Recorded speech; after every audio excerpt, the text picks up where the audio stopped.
Армысыздар канал тыңдармандары, каналға қош келдіңіздер. Бүгін сіздермен жаңа әңгіме есеп дәптеріндегі есеп. Зағила түс қайта жалғыз қызының жыртылған етігін жаматпақ боп, етікші күркесіне келген. Жапар жалғыз екен. Түстіктен ерте келген сыңайы бар. Бет аузы сіңкі жігіттің, онсыз да қысық көздері жұмылып, құдық түбінен көрінген судай жылтырайды. Сақал мұртын қыруға да уақыты болмағаны ма, түктер тікірейіп домбыққан жүзіне қадау-қадау болып өскен сексеуілдің шырпысындай андағай. Қайырлы күн келіншек, деді ол етіктен басын көтермеген күйі сәлемдесіп. Әлдекімнің етігінің қоншына қолын тығып жіберіп, біздің сумаңдатып әлек. Сәлемет бол кербез жігіт, деді Зағила жігітке жарамсақтанып. Үйтпегенде қайтсын, ертең жалғыз қызы Нұргүл мектепке бару керек. Бүгін сабақтан қалды. Балалардың жәрдем ақысына алып берген шолақ етікті жайрағыр 10 күн киіп шоңқитып тастапты. Ақша деген біріне тартсаң біріне жетпейді. Міне бүгін Зағила тесік қалта. Анау Мәкен деген қатында пәле болды. Қарызды беріп ап, ақшамды қайтар деп жер тепкілеп отырғаны. Осы бір қуарақ дегенді бір бастасан қоя алмайсың тегі. Зағила өзде Құдай алдында күнәһар. Бірақ жазығы қайсы. Биыл міне 30-дың екеуіне шығып отыр. Түр десе түрі бар, Құдайға шүкір. Жар төсек ләззатынан артық бұл дүниеде не бар шіркін. Қалғаны адыра қалсын. Еркектерді айтамын-ау, ынтызарлық пен әуестік пе, әлде көз доймас қомағайлық па, өздерінің сұп-сұлу әйелі бола тұра, жат төсегін аңсап, өле жаздайды. Бұйымтайыңды айта отыр, келіншек дегенінен Зағила селк етті. Басы шың етіп, жан-жағына алақ-жұлақ қараған, өзі де байқамай қалды. Жаныңда жігіт отырғанда, келіншек көрінгенге көз салмас болар. Оның да жөн, сәл шыда. Қазір товар келіп қалар. Түскі тамақтан әдейі ерте келдім. Солай де Жапар. Етікші жұмысын әрі қарай жалғады. Зағила жымың етті. Әлгінде ғана қабырғаға жапсырылған көп суретті жағалай қарап шыққан. Жапар көз астымен бақылап отыр екен. Тағы да аржия күлді. Осы сәтте есіктен еңгезердей боп мұртты еніп келе жатты. Есіктің маңдайшасына басын соғып алды ма, кім білсін, боқтай кірді. Тфу, сволочь, есігі де маған жау. Бейтаныс адам жан-жағына сұқтана қарап алып, ернін бұлтитқан Жапарға дүңк етті. Әй, Жапалақ сәлем, деді, қос қолын бүйіріне таянған күйі. Семіріп кеткенсің бетегі, жөндеп сәлем де бермейсің ғой. Жасы 30-дардағы жігіттің өктем сөйлеуі Жапарды дір еткізді. Кешір бауырым, семіруге қол тимей жатыр, деді ол, орнынан апыл-ғұпыл тұрып, қолын бейтанысқа ұсынып. Бейтаныс Жапардың қолын қағып тастап орындыққа отыра кетті. Сен мені танымаған сияқтысың ғой. Неге? Сен тығын емессің бе? Әй, Жапалақ, байқап сөйле. Бұл жерде басқа адамдар да отыр. Иә, сен Айдарсың, кешір. Міне енді таныдың. Зағила алғашқыда төбелесіп қалар деп шошып кетті. Жылан көзді, боз мұртты, қоңқақ мұрын, ерінді жігіт құдды құбыжық сияқты екен. Зәрлі жүзінде менсінген пиғылы, қитығып көзі өктем кесек-кесек шығады. Желісінен жаңа жылған қиярдайсың ғой, деді Айдар. Тағы да жер астынан шыққандай гүр етіп. Бет аузың семіріп кетіпті. Дәл осы жерде қателесесің тығын. Тойст, Айдар. Мына бекеш кім, деді Айдар енді. Зағилаға жымия қарап. Нағыз кадр. Ол менің жекеменшік жеңешем, деді Жапар. Тек тұрмай. Қой, өзі үріп ауызға салғандай әдемі екен. Әбәлем, таңдайын тақылдады ма? Көздің құрт екен, өзі сөйлемейтін келіншек пе? Деді Айдар келіншекке сұқтана қарап. Менің жеңешем сен қызықсын деп әдейі үндемей отыр. Пах, онда қызығып қарай берейік. Бір денелі жігіт көздерін жылмыңдатып, Зағиланың бас аяғын түгел тінтіп шықты. Ағамыз қызғаншақ емес пе? Осы бір сәтке дейін Зағила үнсіз отырғысын жөн көрген. Әйел затының да кейде осындай бір қылықтары бар ғой. Көздерін бір нүктеге бағыттап қылымси отыра қалған. Шыдамы осы жерге келгенде шарт үзілді. Тергеуші емессіз бе, деді Зағила мырс етіп. Құдай сақтасын, ондай сөзді иттің етінен жек көремін. Сіз менің сұрағыма жауап бермедіңіз. Керек болса сол ағаңыздан сұрап білгеніңіз жөн болар. О несей? Зағила сөзін үзілтіп бітірді. Ағаң ұзақ командировкаға кеткен, Айдар. Қазір жеңгем менің меншігімде. Ашсам алақанымда, жұмсам жұдырығымда, деді. Бұл екі ортада сөзге кіріскен Жапар. Танысайық, менің есімім Айдар. Етегінен күзелген боп-боз жалпақ сақал мұрты көптен қырмағандықтан бурыл екке желімдей салған жамау сияқты. Шодырайған екі беттің ұшар биігі де ойдым-ойдым қылтанақ түк. тоқпақтай 40 түрлі көгала жазуы бар, қолдың сырты да, саусақтың буыны да, сояудай қылшық, ширатып өрсе де болғандай, тек сызат түспеген маңдай ғана, әлденеге лоқсып тұрғандай көз шара сығызарып, боталап кетіпті. Бұл ек ортада Зағила деген үн шығып қалды. Зағила тамаша есім. Жалпы мен аты зыдан басталған келіншектерді жақсы көремін. Құдай сыдан сақтасын. Оныңыз қалай? Ажырасып кеткен сұр жыланның аты Сәлима. Мені соттатқан сол кәпір ғой. Зағила шоршып түсті. Қолын жұлып алғысы кеп тартынып еді, жүндес қол босата қоймады. Жаным жәннатта тұрғандай деді Айдар, өз еурей күліп. Ерніне неткесіп алатындай екен. Әй Айдар, саған жөн болсын. Есіктен келіп төр менікі деуіңе түсінбедім деді. Шыж-пыж Жапар. Әлгі біздің физик нүкен мұғалім айтушы еді. Оң заряд теріс заряд тартады деп. Онысы несей? Жапар лып етіп есіктен шыға жөнелді. Айдар Зағилаға еміне барып, орындыққа отыра кетті де, қапсыра құшақтап, ерніне жабысты. Ятай, жіберсеңші деген үн шықты. Біреу кеп қалады. Айдар есін жиып алды да орнынан атып тұрды.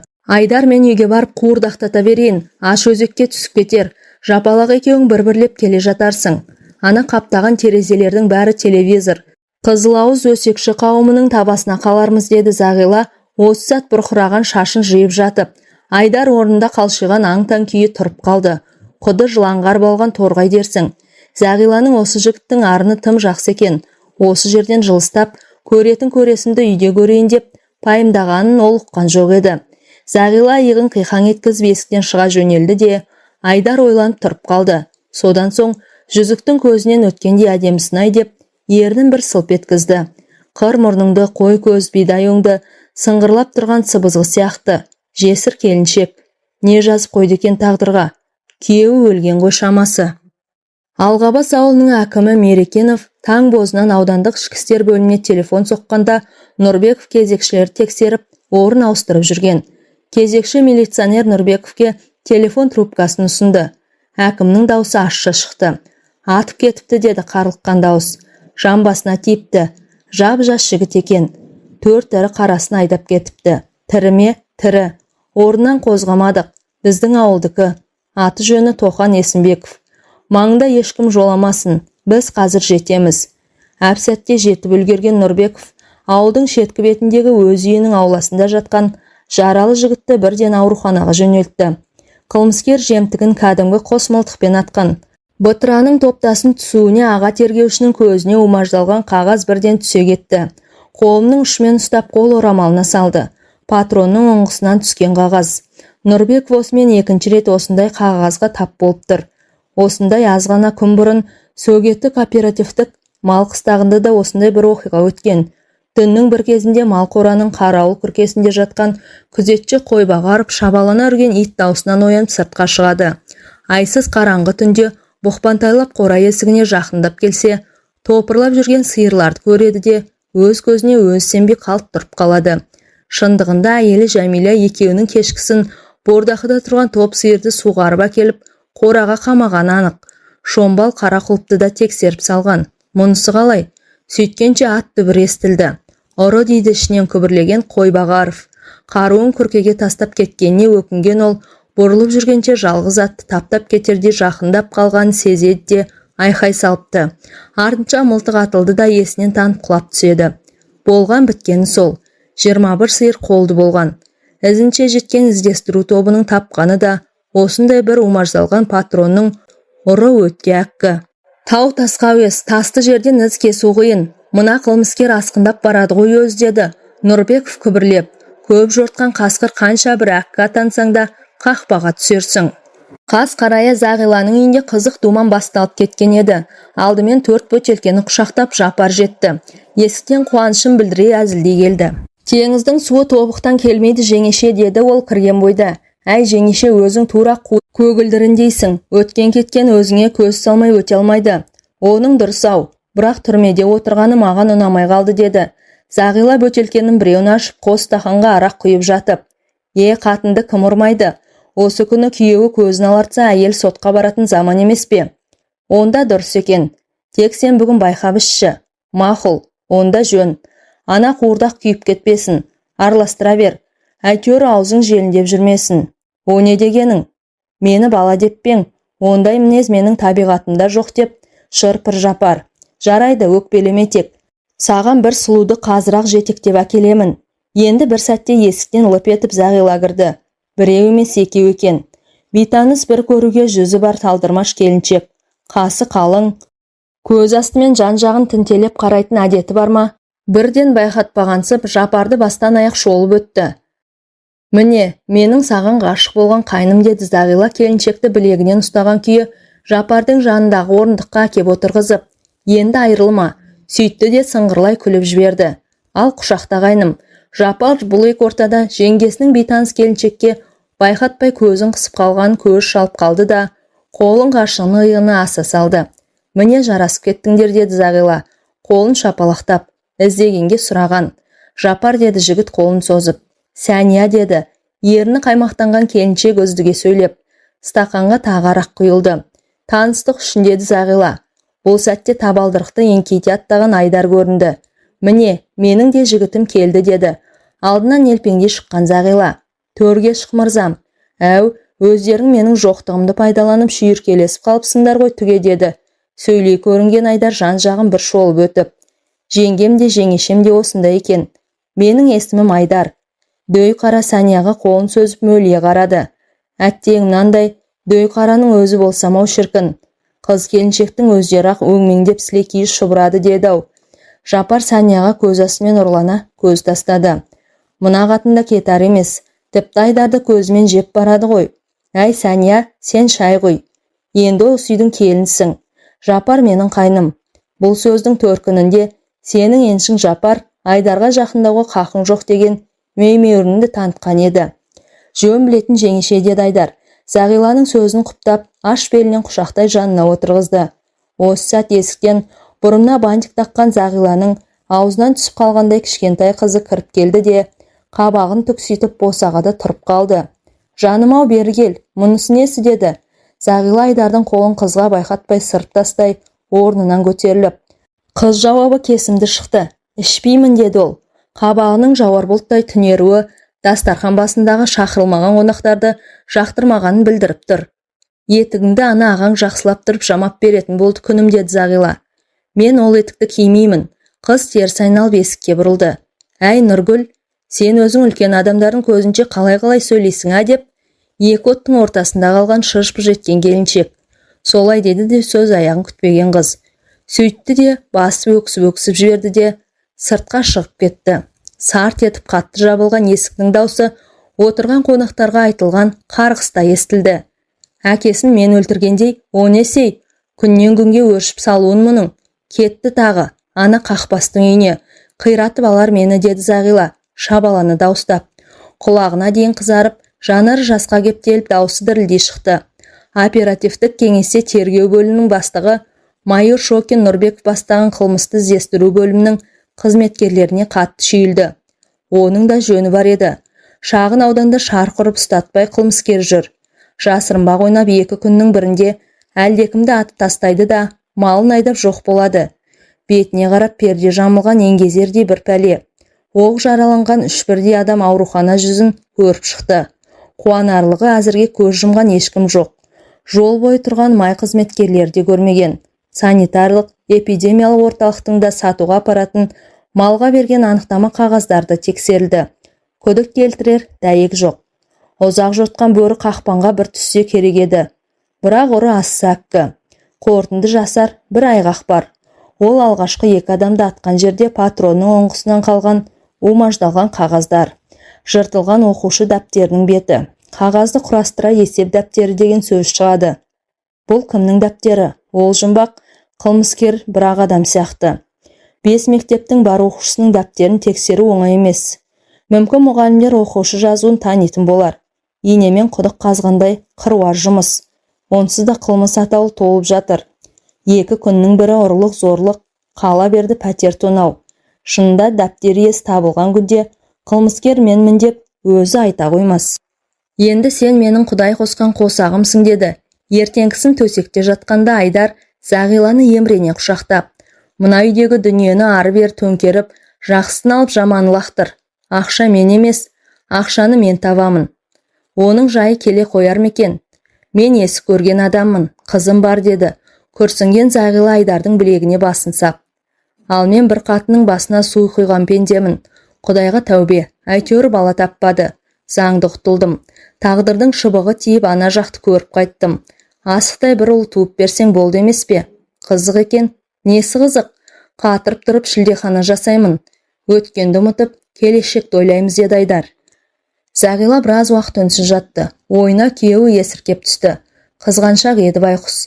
Далада қой бағып жүрсе де, қазақ үйдің маңынан атты әлдекім өтсе де, малын тастап шауып келетін. Бәрін бүлдірген қу Тұрарбек. Жеңгелеп есін шығарушы еді. Бөлімшенің зоотехнигі. Есіркеп содан күдіктенетін. Ақыры өзінің түбіне арақ жетті. Күйеуінің көзіне шөп салды. Сонау бірде Тұрарбек мұны құшақтап сүйіп, төсекке сүйрей бара жатқанда есіркеп кіріп келді. Тұрарбек амалын тауып атына мініп қашып құтылды. Есіркеп күйеуі мұны бас көзге қарамай тепкілеп сойып салды. Артынша қойын өткізіп, ауылға көшіп келді. Содан соң ішіп кетті ғой байқұс. Ақыры намысқой бишара асылып өлді. Жапар мен Сәния таң бозынан жөн тауып кетсе керек. Төсектер де жиналмапты. Түн жарымында Жапардың арақ іздеп қазан ошақ жақта ақтарғансып жүргенін ұйқылы-ояу сезіп жатқан еді. Одан кейін ұйықтап кетіпті. Тұрып шайыңды қайнат қатын деді, еркелеген Айдар. Мына 3000 теңгені керегіне жарат. Айдар жастықтың астындағы көйлегінің төс қалтасынан алып санап Зағилаға ақша ұсынды. Осы қуарақтың соңы болсын іштегі. Зағила, әй өзің болмай жатып, әмірге көштің ғой. Әлден аузымды байласаң жетісерсің дей жаздап барып, бұл тілін тістеді. Арақ ішпе дегені ғой, мұнысы дұрыс. Ындыңа берік болғай. 4-ші А класының жетекшісі Бижамал Мұқаш қызы кейінгі кезде Нұргүлдің мінезіне, жүріс-тұрысына назар аудара бастаған еді. Әншейінде жарқылдап жүретін шәкірті кейінгі кезде бұйығы тартып сабаққа бірде келіп бірде келмейтінді шығарды. Сабақ үлгерімі де төмендеп кеткен. Нұргүл қоғамдық жұмыстарға белсене қатысып, пәнаралық олимпияларда ауданға көзге түсіп жүрген оқушы еді. Бұл өзгеріс қарт ұстазды ойландырып бір-екі рет сабақтан соң алып қалып жеке сөйлескен. Нұргүл сыр шашпай қойды. Тек әкесінің шешесі, Ақлима жейден қыз шешесі Зағиланың тірлігін естігеннен соң барып, жайға қаныға бастады. Әй қарағым-ай, жалғызының көзі кеткен соң бұл қаншық түлеп сала берді ғой. 2-3 айға жетпей-ақ байсыраған албасты. Шетіні арақ, топырлатып әлдекімді үйіне қаптатады жатады. Әлдене десең, суырдың айғырындай шақылдайды өкпет. Деді Ақлима же көзіне жас алып. Әй қызым, сен де Нұргүлдің екінші анасысың. Бала өсіріп отырған жансың. Ойлай-ойлай миым шаршады. Менің не істеуім керек, а? Ақлима апай сұрақты төтесінен қойып, Бижамал Мұқаш қыздың бетіне бажырая қарады. Апатай-ай, келінді осында шақырып алып сөйлесейік. Мүмкін мәмлеге келер деді қарт ұстаз. Қателеспейтін пенде жоқ. Әй баламай, мен білсем ол уланған адам. Әруаққа тіл тигізбейін-ақ дейсің. Марқұм баламның өзінен де бар. Жылтыраған бетіне қарады. Аст-үстіне түсіп өліп өшіп араққа үйір жасады. Ақыры өзінің түбіне арақ жетті. Несін жасырайын? Құдай-ай, өзі бір шоңайданды жабысқан айықпайтын дерт екен. Оның үстіне осы жақын арада көжірейген біреуге күйеуге тидім деп жар салып жүрген көрінеді. Онысы кім екен? Кім біліпті? Ол да арақтың арқасы шығар. Үйленсін-ау, басы жас. Жолына қарсы тұрған емеспін. Бірақ жүрегім бір жамандықты сезеді. Есікте милиция формалы жас жігіт кіріп келе жатты. Сәлеметсіз бе апай деп күлімсірей жақындаған Бақыт Нұрбеков. Танымадыңыз ба? Бақытпысың, қалыңыз қалай?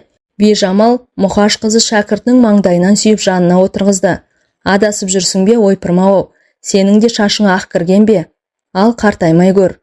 Апая өмір орында тұрмайды ғой, дегенін жасайды, деді Нұрбеков сынып жетекшісіне күлімсірей. 15 жыл өте шығыпты апатай. Шынымен сенер деп уақыт өткеніне байқамағанбыз ғой. Бижамал Мұқаш қызы шәкіртіне мейірлене қарады. Тәртіп сақшысымын дейсің ғой, оның өте дұрыс. Ал бұйымтайын айт. Көзіне қарап, көңіліңдегіні ұққан сияқтымын Бақыт, деді Бижамал Мұқаш қызы шәкіртіне қарап. Дәл таптыңыз апай. Нұрбеков өз қалтасынан оқтап ораған жапырақ қағазды алып шығып, парта үстіне жайып салды. Апай, мына жазу сізге таныс па? Бижамал Мұқаш қызы шошына сөйлеп, Нұргүлдікі ғой мына жазу. Иә, ау, маған соныкі. Бөлекбаеванікі, деді жазуына төніп. Тағы да анықтап қараңызшы. Иә, есеп дәптері. Қазір мен тексеруге алып қалған қазақ тіліне арналған дәптерін әкелемін. Нұрбеков елпеңдей басып сыртқа шыққан сынып жетекшісінің соңынан қарап басын шайқады. Әлі тың. Көргеннен қалай жазбай таныды. Тек анық болғай. Шәкіртіңе әлі де көмектесер жайың бар екен. Жарайсың Бижамал апай. Міне, салыстырып қарашы. Бір қырана аунатып жазады деді. Анандайдан сөйлеп жақындаған қарт ұстаз. Шынында ұқсастыққа шек жоқ. Тіпті жіңішке қаламмен жазғаны да келіп тұр. Менің Нұргүлім бірдеңе білдіріп қойған жоқ па? Әзірге бәрі жұмбақ апай. Солай де. Қорықпаңыз, бәрі дұрыс болу керек. Сіз екеуміздің әңгімеміз осы жерден қалсын апай, деді Нұрбеков. Уақытында бар әңгімені айтып беруге уәде етейін. Бижамал Мұқаш қызы басын изеді. Әйтеуір аман жүр, бақыт. Түн қараңғылығы еңселей басып, ауылға төнген шақта Нұрбеков бастаған жедел топ Зағила үйінің маңын торлауға алған еді. Бүгін екінші күн. Мектептен шыққан бойда Нұрбеков ішкі істер бөліміне кеп бар жағдайды баяндаған. Сарапшының дәлелі Бижамал Мұқаш қызының дәйегімен тура шықты. Жазу Нұргүл Бөлекбаеванікі. Ал оның есеп дәптерінің алғашқы бетін қылмыскер қайдан алып жүр? Елдің естуінше күйеуі өлген араққа әуес Зағила Бөлекбаева жүрісті әйел. Әкім тарапынан бірнеше рет ескерту алып, айып төлесе де үйіне кіріп шығып кетуші әлі толастаған жоқ. Кейінгі кезде осы үйде Айдар есімді жігіт жиі қатынап жүр. Бөтен кооперативіне мал бағады. Бұрынғы әйелін ұрып соққан үшін темір тордың арғы жағын көріп келгеніне 6 ай өткен. Ажырасып тынған. Негізгі күдік осы жанға түсіп тұр. Ара күдік белгісіз бір жаққа кетіп қалатын әдеті бар. Ешкім біліп болмайды. Әр қадамы аңдуда. Болғанмен әзірге күдікті еш нәрсе сездірмейді. Жіптің ұшы тарқалар емес. Телефон шыр ете түсті. Тыңдап тұрмын, деді қатқылын қатқан Нұрбеков. Жолдас аға лейтенант, әлгінде ғана бір адам Бөлекбаеваның үйіне бір нән өгішені жетелеп әкелді, деді телефоннан. Еңгезерде біреу. Малтүгіловке ұқсайды. Бақылауды күшейтіңдер, сезіп қалмасын. Біз қазір жетеміз. Ауылдағы жарық ереже бойынша сағат 11-де, енді жарты сағаттан соң жанады. Не істеу керек? Малды кештеу түнде алып келуінің сыры неде? Бұл Айдар Малтүгілов пе? Сан қилы сұрақ шырмаған Нұрбеков үйді айналып белгілі тұсқа жақындап келгенде пілте шамның жарығы сығырайып көрінген. Тым тырыс. Жарықтың жанбағаннан